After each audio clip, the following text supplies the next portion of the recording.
Lawful disclaimer and notice of intent. This podcast and all related content are created, owned, operated, and sponsored exclusively by me, the sole author, speaker, and producer.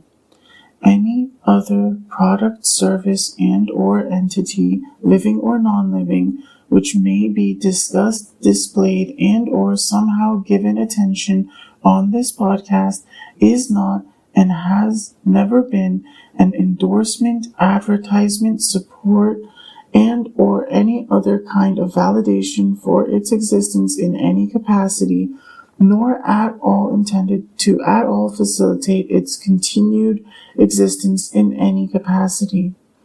I mention things on what I consider to be an as-needed basis to fulfill what I consider adequate as evidence in my best attempt to prove the reality of who I am and what this podcast is attempting to achieve to clearly demonstrate what I consider to thoroughly substantiate my assertions. I act simultaneously in private and public capacities, and this podcast reflects my direct and autonomous expression. It is created and published from within Canada, but is intended for a global audience, including legal jurisdictions in the United States and all common law nations.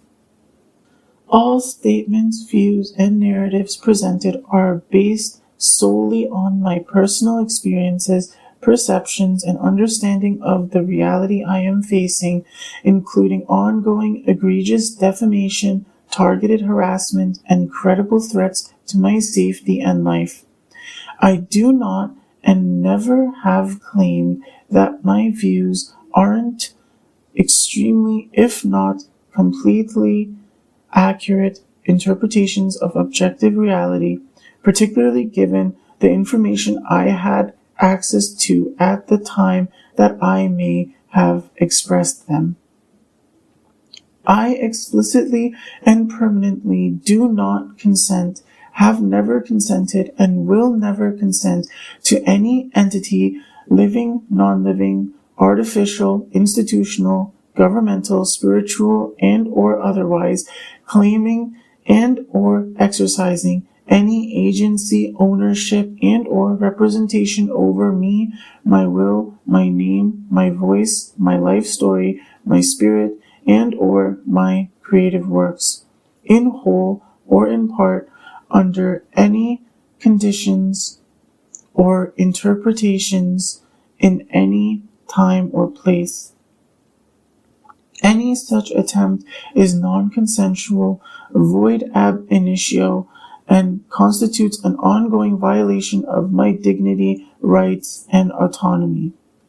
Any possible exceptions will be extremely clearly, explicitly, publicly named by me and have the exact scope of my consent well defined on this podcast. For example, in the case of me hiring an attorney to represent me as part of a formal legal process, taking action on a notice of intent provided by this podcast. I affirm my right to spiritual integrity, mental sovereignty, and bodily autonomy, as protected under Section 2A of the Canadian Charter of Rights and Freedoms, the First Amendment of the United States Constitution, and Universal Declaration of Human Rights, Article 18. Any targeting of my being, including but not limited to through esoteric, psychic, spiritual, occult, energetic, and/or AI-enabled means, is deemed non-consensual harm, spiritually violent coercion, and an attack on my right to exist as a sovereign being.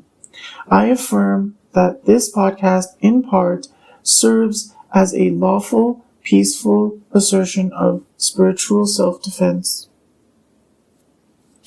This podcast is non-fiction and reflects a serious public and ongoing documentation of systemic and targeted defamation, personal and professional sabotage,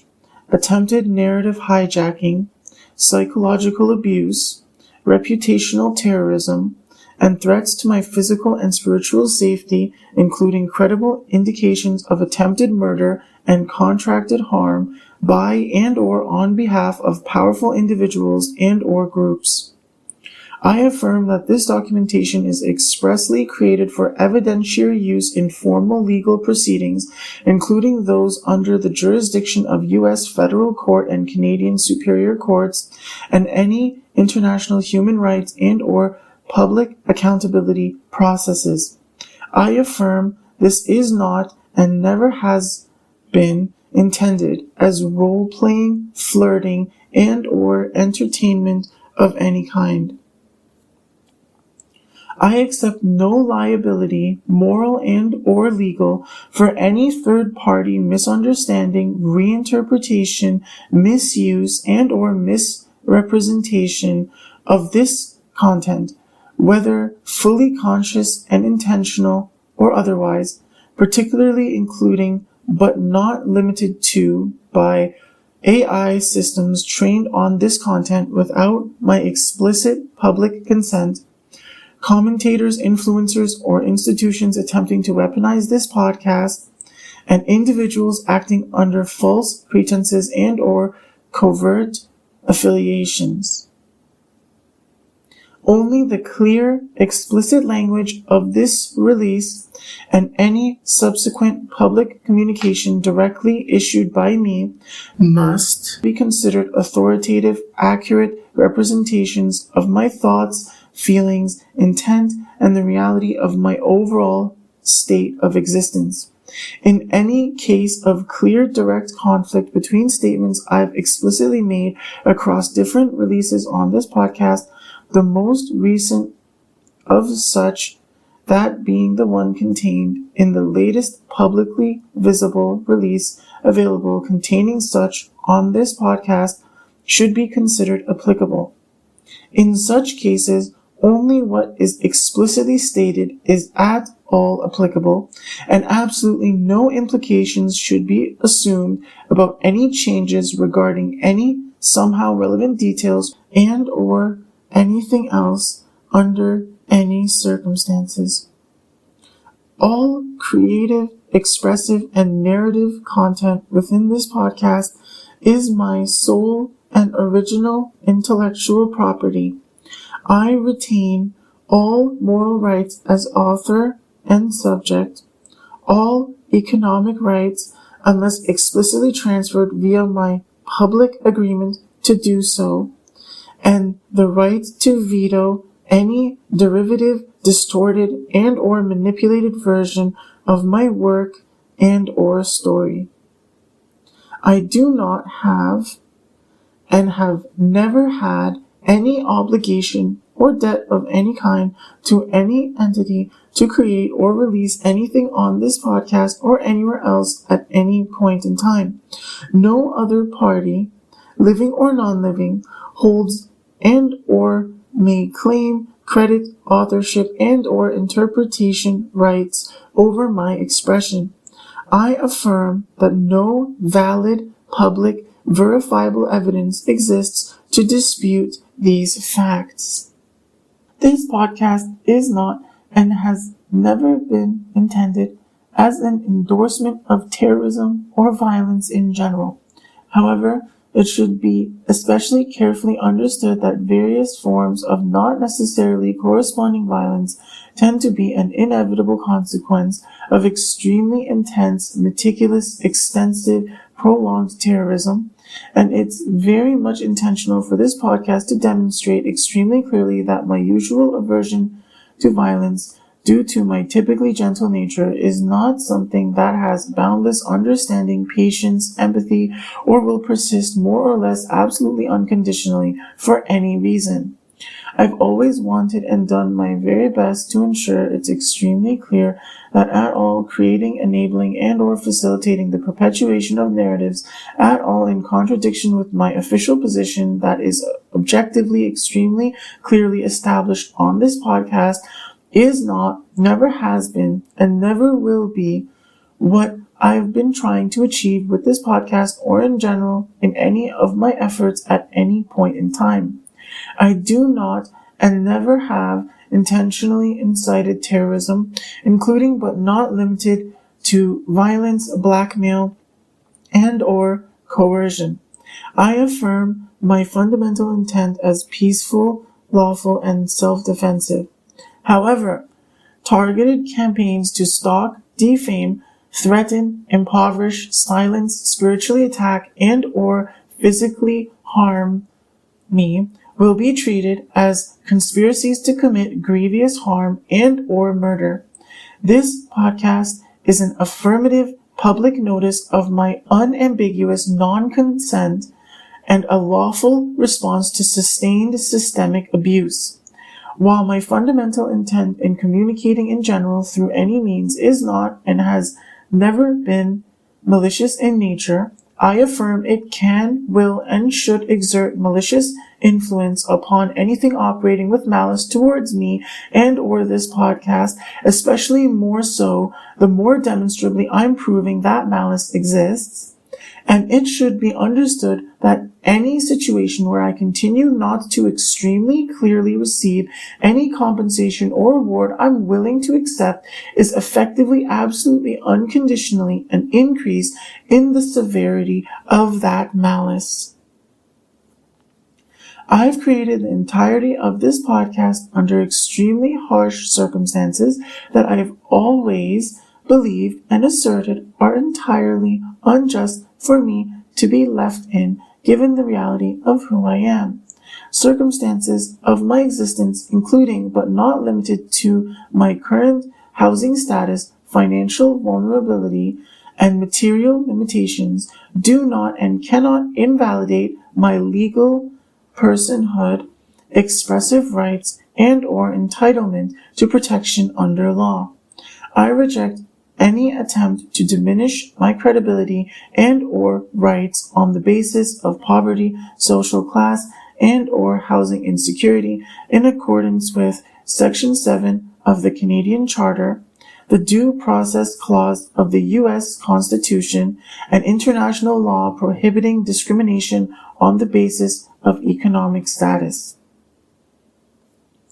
Despite the extent I've irrefutably exposed the truth surrounding a conflict that should have been so extremely obviously recognized as extremely serious to the point that my efforts on this podcast should have made a substantial difference in my life long ago, my life circumstances continue to not have meaningfully or clearly improved at all whatsoever.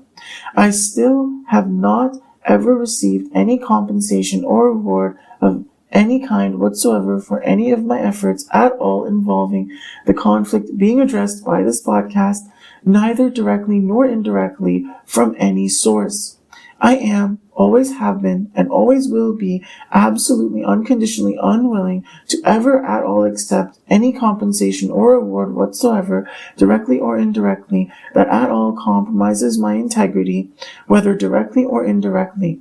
I do not, never have, and never will consent to it being at all considered to be me and or any entity operating at all with my consent and or best interests regarding any communication somehow claiming and or implying that I somehow do ever have and or ever will unofficially support any kind of position at all contradictory with what I've said on this podcast.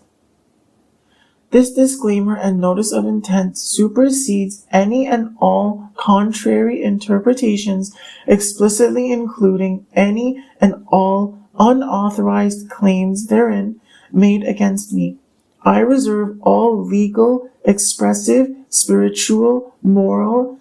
and intellectual rights without limitation.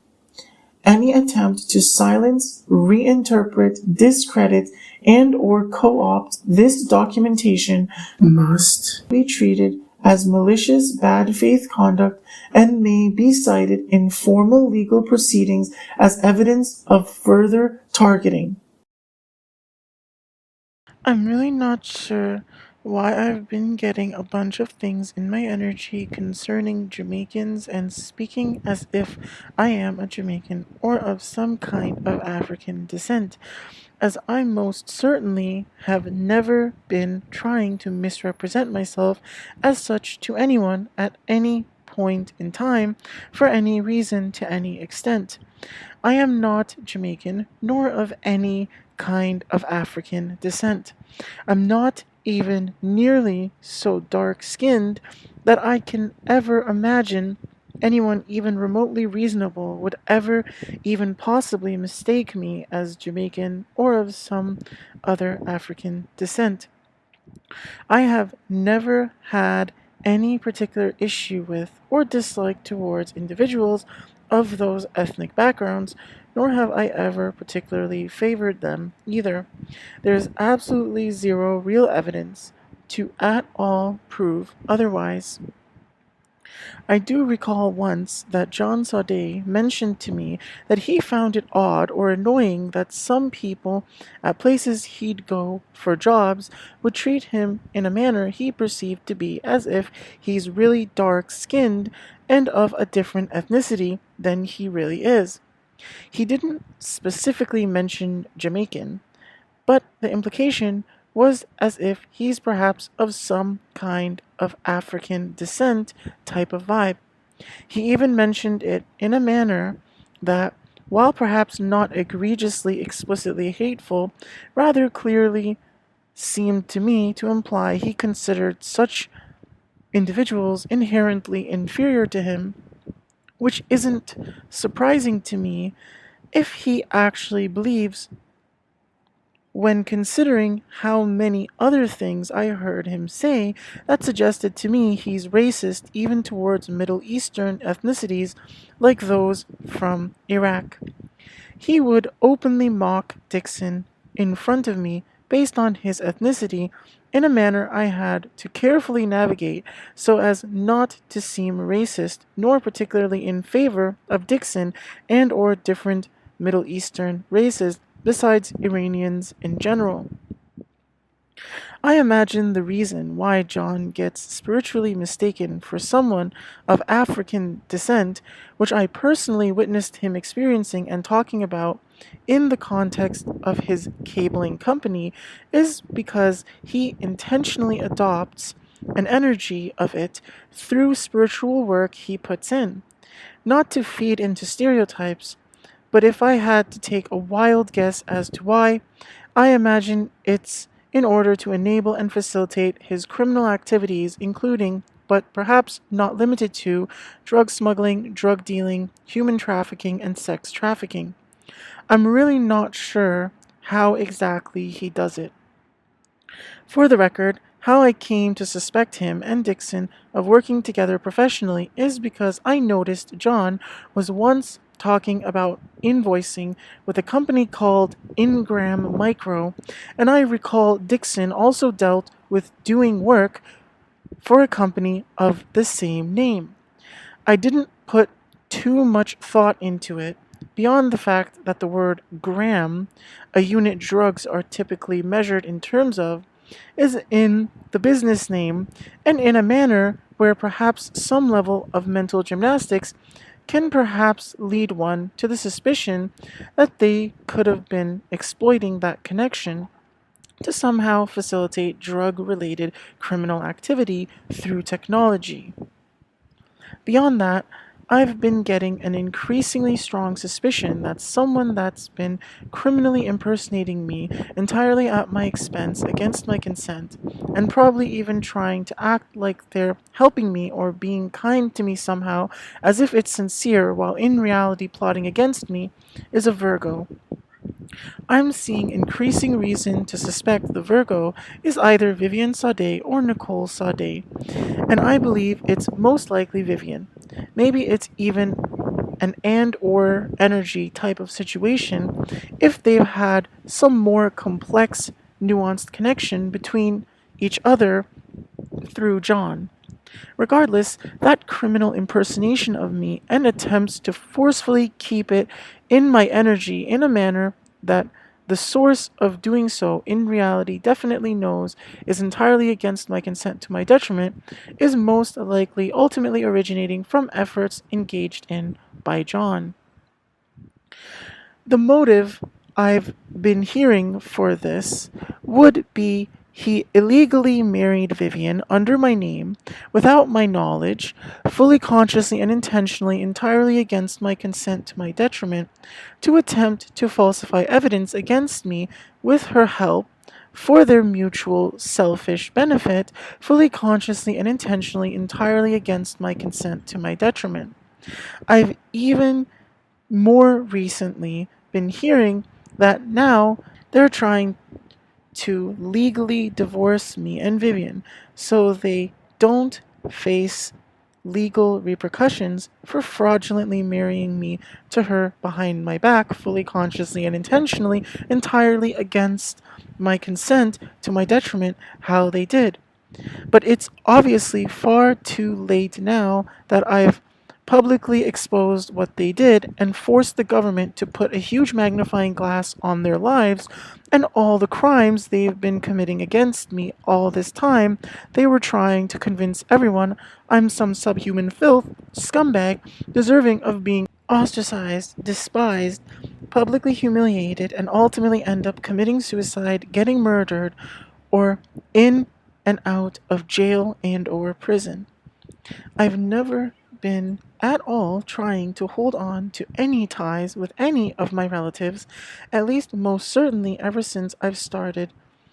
this podcast well over a year ago now, and any narratives at all, even attempting to so much as imply otherwise, have always been egregious, utter defamation of me. Maybe in the past, I still was holding on to some hope that they weren't all such subhuman filth, with truly the most selfish and cruel intentions towards me all along.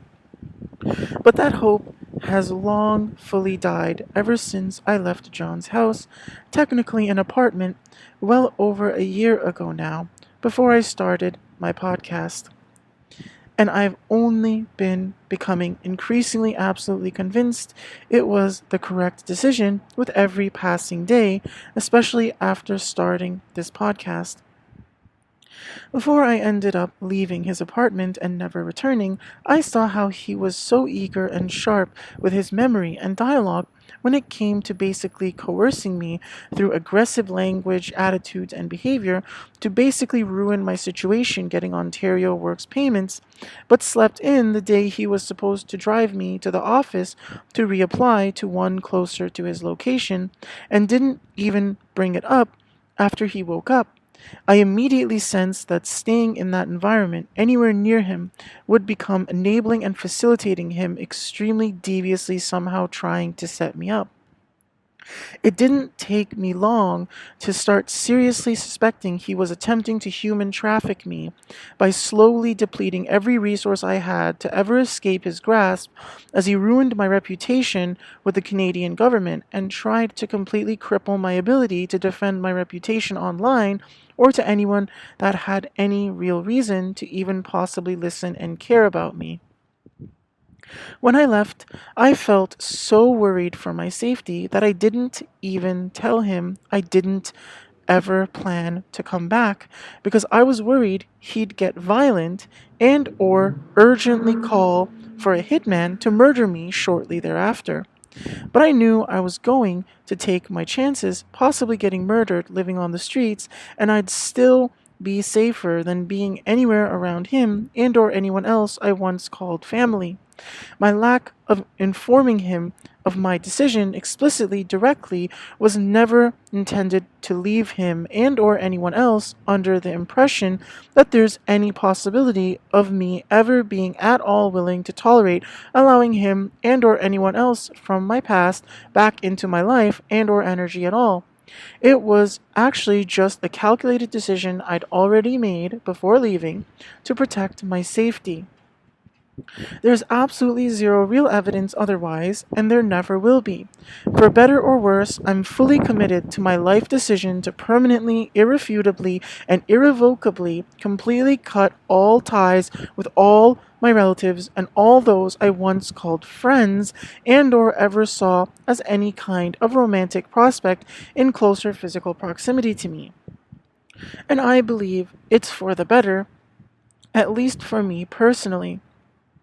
Probably not so much for them, but I really couldn't care less anymore.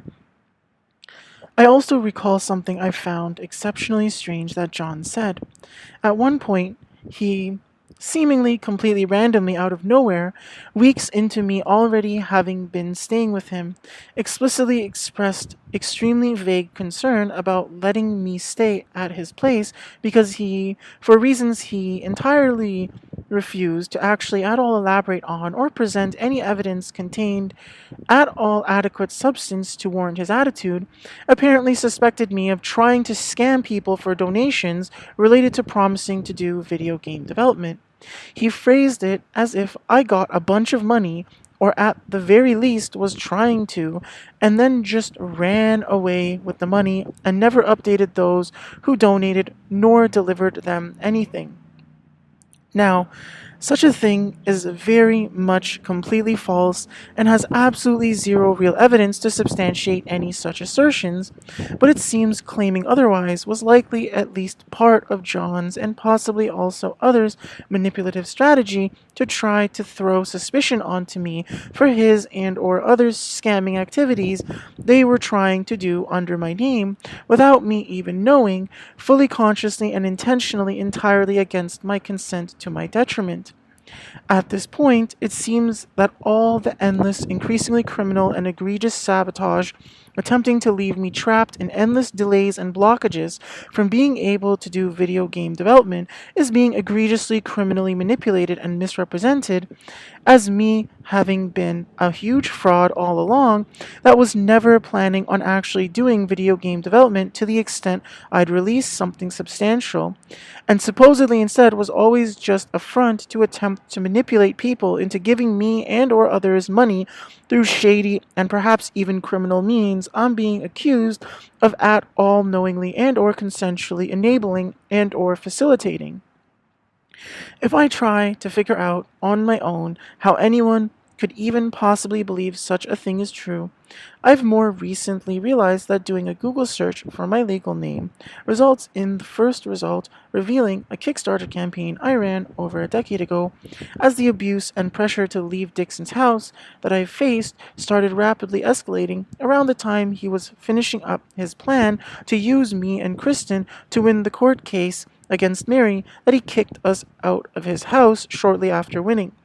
My intent was to attempt to get funding to afford food and rent from my own place while continuing my development, as well as cover any of the other costs I saw related to ultimately releasing a product, which honestly paled in comparison to my basic survival costs to be able to do the development at all in the first place. I had already seen so many things I considered extremely concerning in Dixon's behavior that left me with extremely serious reason for concern that I'd end up homeless in the not so distant future at that point if it didn't work out. And what do you know? It didn't work out, and I did indeed end up homeless not very long after, so I wasn't wrong. I originally explained the breakdown of how I planned to use the funds with a chart and everything, and had a lot more in the campaign text. I removed it all and put an under construction kind of text in its place at one point towards the end of the campaign, and ended up just giving up before changing it back, as I realized I definitely wouldn't even come anywhere close to meeting my goal. I already wasn't planning on ever using Kickstarter again in the future, so I guess it doesn't matter if that campaign somehow ruined my credibility on that platform. It really sucks that there's no evidence left of how I'd shown plans to stream and release content about my progress, nor of any of such that I'd actually done so long ago, even despite never having had any kind of deal to get paid anything from anyone for it. But at the end of the day, nobody ever actually gave me any money or any other kind of compensation as part of any actual contract I've ever agreed to for doing video game development. So I'm technically not scamming or even generally deceiving anyone if I were to give up on my ambitions in that field. Despite that, I still don't currently have, nor have ever had, any real intentions of permanently giving up on it, nor has anyone ever actually had any adequate reason to believe otherwise. Back to talking more about Googling my legal name, though. It was actually quite rage inducing. I noticed that literally the second result links to a seemingly random tweet from the criminal impersonation Twitter account at Shattered Pasta that I've always asserted is an account that exists in its entirety exclusively absolutely against my consent and to my detriment, with absolutely nobody ever having any even remotely actually adequate reason to seriously believe otherwise. However, upon further investigation, I have found that tweet and the entire thread it's part of to be an exceptionally strange and shady part of that account's existence. The initial reply is a reply to a tweet that's been deleted, which was made from the same account itself. So it made a thread of reply tweets to its own tweet, and then deleted the original tweet, but not the reply tweets. Additionally, each tweet in the thread of reply tweets has its subsequent tweet hidden from the visible replies, and even the three-dot drop-down menu for each tweet in it doesn't allow me to view hidden replies even when I'm logged into my official Twitter account at the Dark Red Pill on any device I've tried. Even more concerning, there appears to be even more to that thread then becomes visible even from the view of the tweet revealed by a Google search of my legal name. And even what you see already from that is substantially more than what is otherwise visible simply by viewing the replies area from the account's main profile page. Since the furthest tweet visible from that thread as a result of the Google search result explicitly claims that after 2 months of not receiving direct contact from someone using the same account, after this criminal who's criminally impersonating me claims they'll start drama with that tweet, they'll start feeling extremely devastated and depressed, quit their job, and retreat from society into isolation to meditate, no matter what anyone else says or does. I find it worth mentioning that I do not, never have, and never will have any particular desire and or intent to cause drama with that tweet ever, and there's absolutely no scenario where I at all consensually effectively go silent after 2 months from the time of failing to receive direct communication from anyone after any point I myself actually bring attention to that tweet and effectively possibly cause drama because of it intentionally and or unintentionally. Most pertinently, since I obviously do claim full ownership and responsibility of what I release on this podcast, I've now explicitly mentioned that tweet, meaning if there was any real weight to the criminal impersonator's behavior being done at all with my consent, then I'd effectively choose to go silent in a manner where my silence makes sense after failing to receive direct communication from an unknown entity criminally impersonating me within 2 months after I release this. But I absolutely guarantee I'll do absolutely everything in my power to make absolutely certain that's never the case. Given the nature of the account and how it's trying to do some weird criminal impersonation of Kimmy as well, it seems, I imagine Kimmy also has absolutely no plans of consensually completely going silent after 2 months of some kind of drama being started by me and or her explicitly publicly as a direct result of that tweet's existence.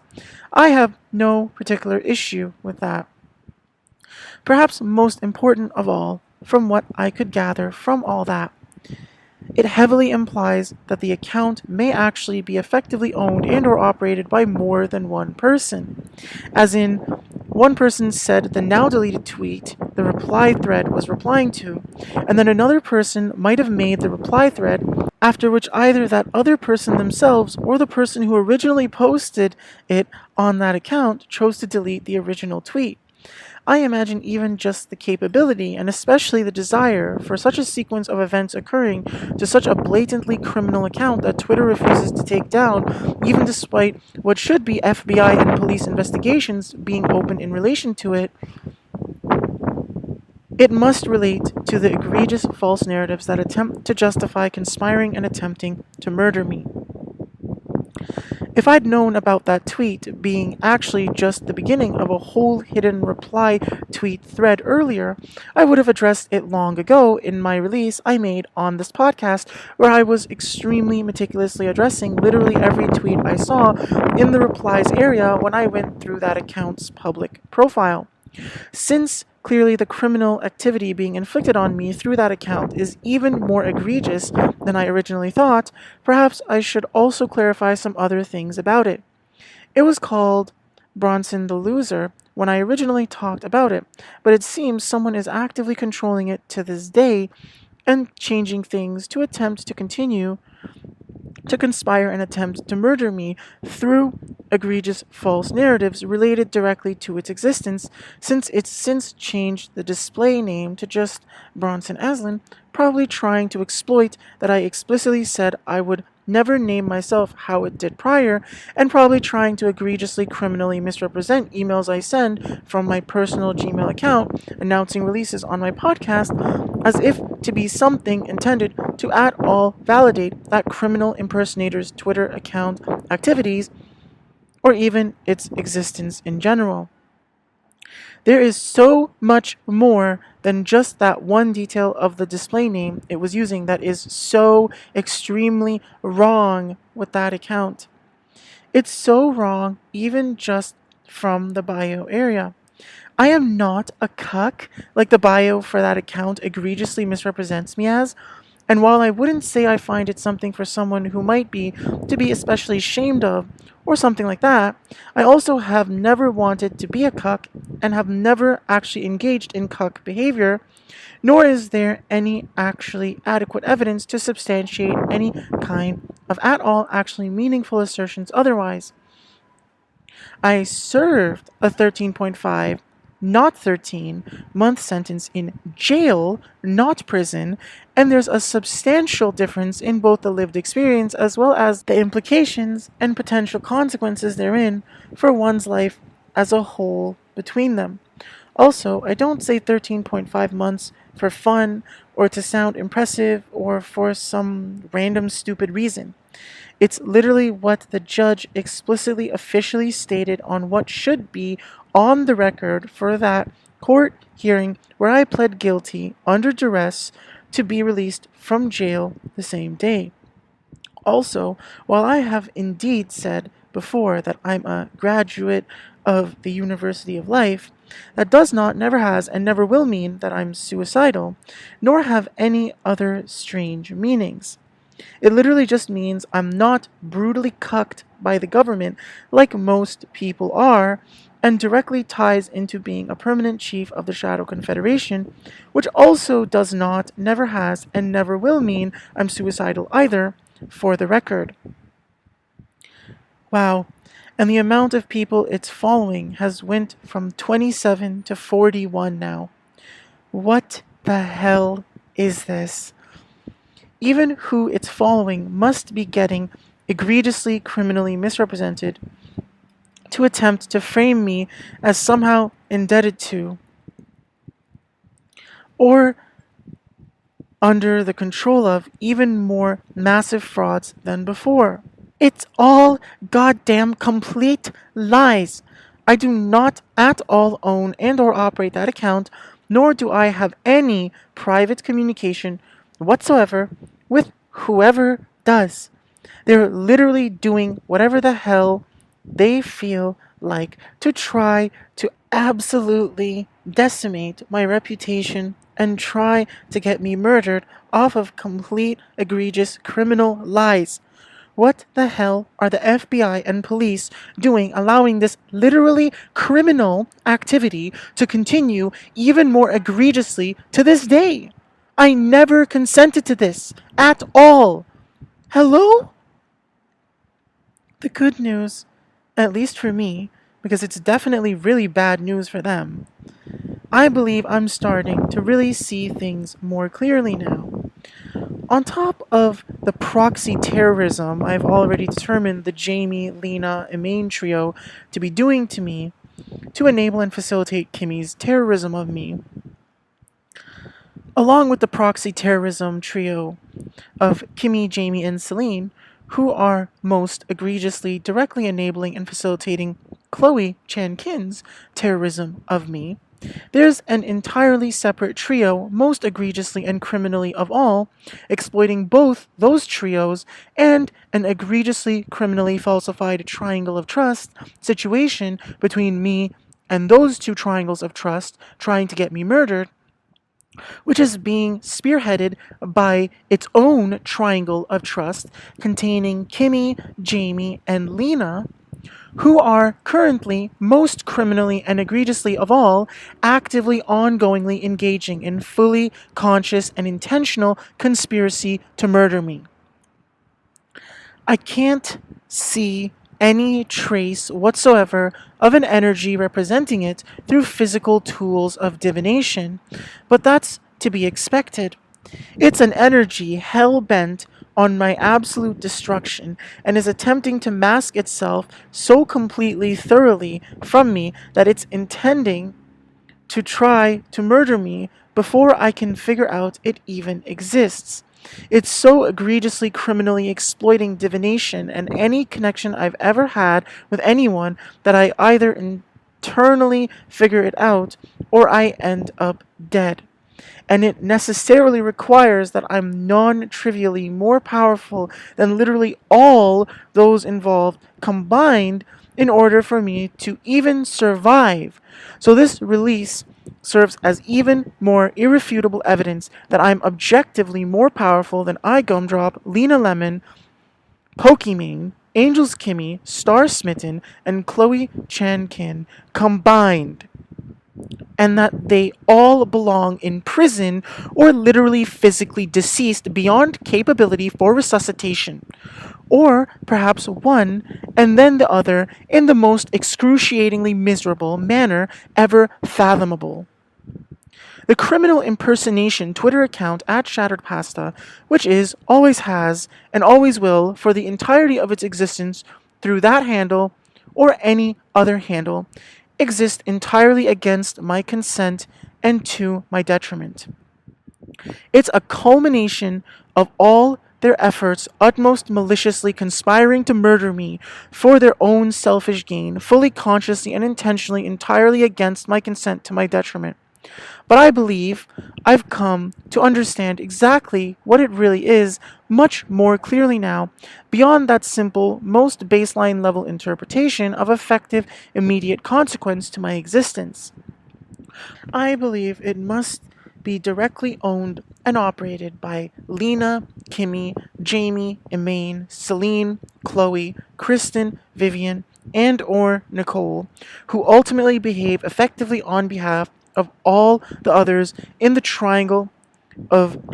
of trust, obviously excluding me, who is the only one actually entirely non-consensually forced into that dynamic that's been in reality exclusively detrimental to me in literally every possible manner, obviously by design of the whole thing. From what I can tell, other than the ultimate goal of getting me murdered to silence me from ever exposing the truth of what it really is, the primary goals of the account were to exploit egregious criminal exploitation of me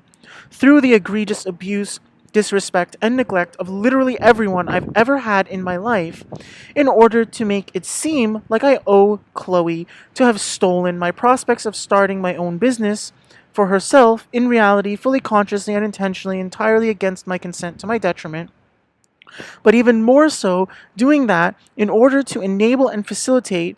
Kimmy's efforts to destiny swap with me while she was stealing credit for all my work on philopsychology and my demonstrations of what it means to be a permanent chief of the Shadow Confederation with a core value of refined, pure, bidirectional apprehension throughout my life, both before and after learning of her existence. Since Kimmy and Jamie together couldn't permanently, irrevocably rob me of credit for my work and crush my soul, even with Chloe's help, they most specifically tried to publicly humiliate me in a manner they likely believed there was no real recovery for me from by trying to permanently secure what they were trying to achieve as an irrevocable inability for me to ever reinvent myself publicly and or privately, siphoning off all my energy and efforts I ever made to achieve such into Lena so she could do so, again, all entirely, fully consciously, and intentionally, utterly against my consent to my detriment. Each subhuman filth, most directly and knowingly involved, had their own egregiously criminal and scummy motives for doing this. Chloe knew from the very beginning that everything she was ever doing, supposedly trying to make any kind of healthy, pleasant, sincere, romantic, and or sexual connection between me and her, was in reality irrecoverably, extremely aggressively the complete opposite. Kimmy and Jamie were only ever trying to steal credit for my work and thrive off destiny swapping my reputation with theirs so they could join together in benefiting off my siphoned blessings.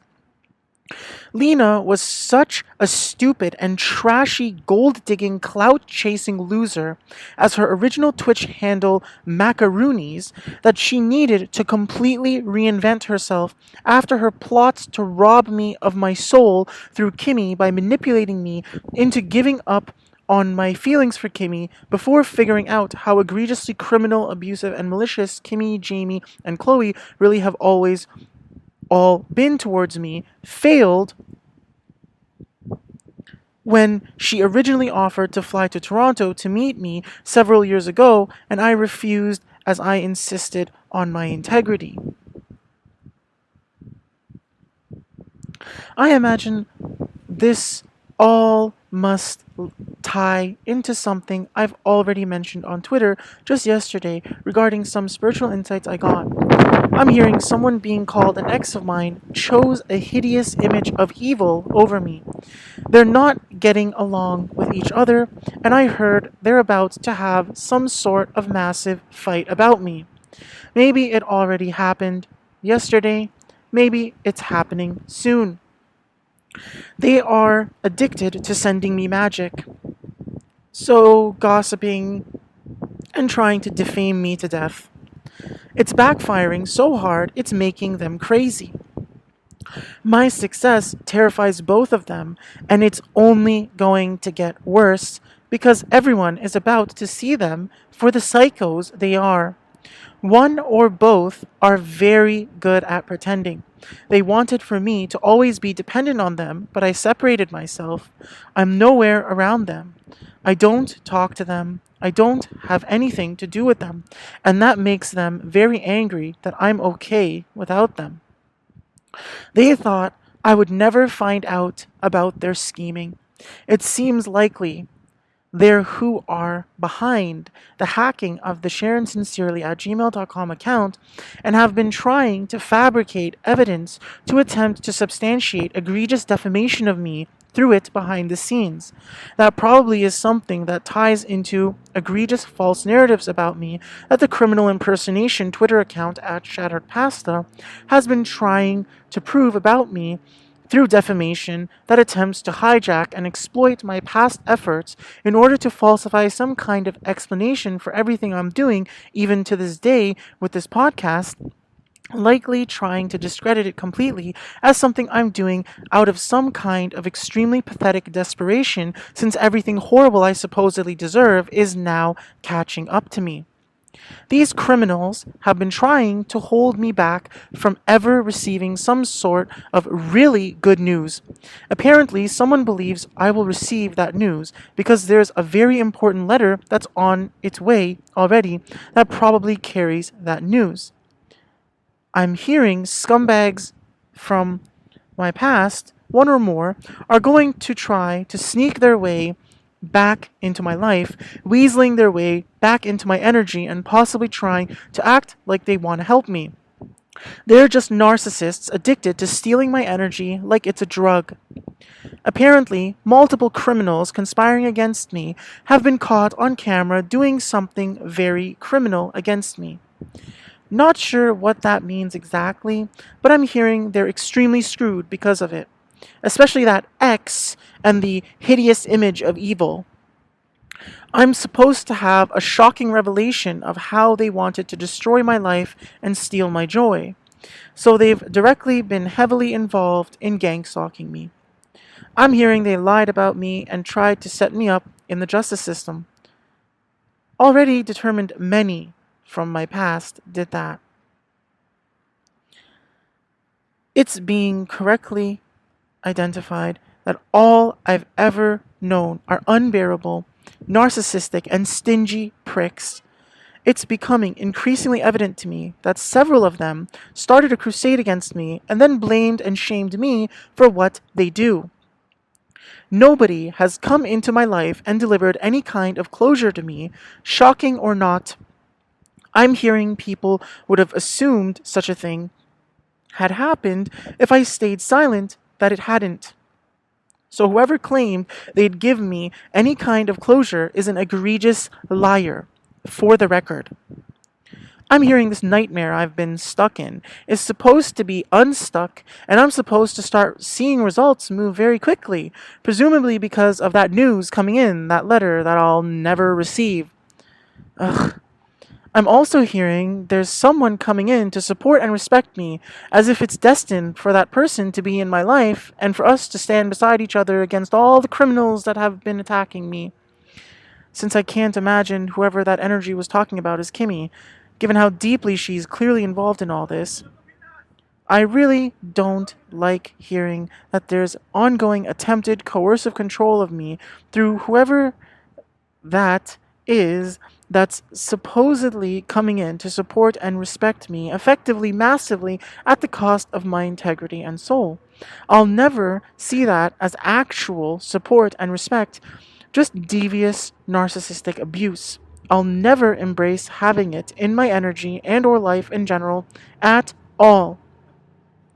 It should have already been abundantly obvious, but there exist absolutely no means I consider adequate to at all reliably deliver physical letters to me. If you try, it's basically guaranteed it will be stolen from me, and I will never learn of the contents or even that it was delivered anywhere, and probably not even know it was even sent